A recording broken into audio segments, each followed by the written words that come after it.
Welcome. In this video, I'll show you how to link Shopify to your Zendesk. All right. All you have to do is just go ahead over to this link. All right.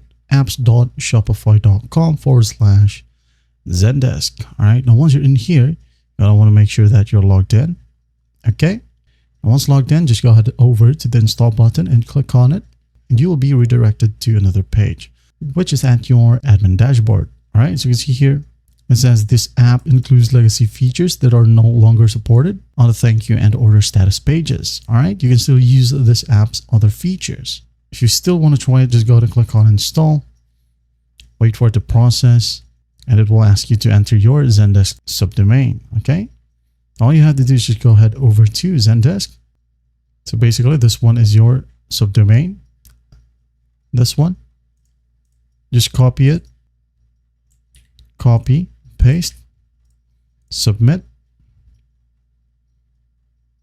There you go. Once done, just go ahead and give the connection a name. For example, Zen to shop.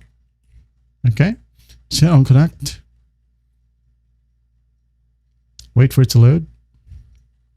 And as you can see here, we just linked our Shopify to Zendesk. All right. That's basically how you do it. If you need a further question for configuring the Shopify app in support or chat, don't worry. I'll leave this link in the description, okay, where you can go ahead and try it.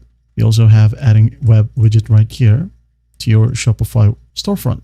Well, I hope this video helps, and I'll see you in the next one.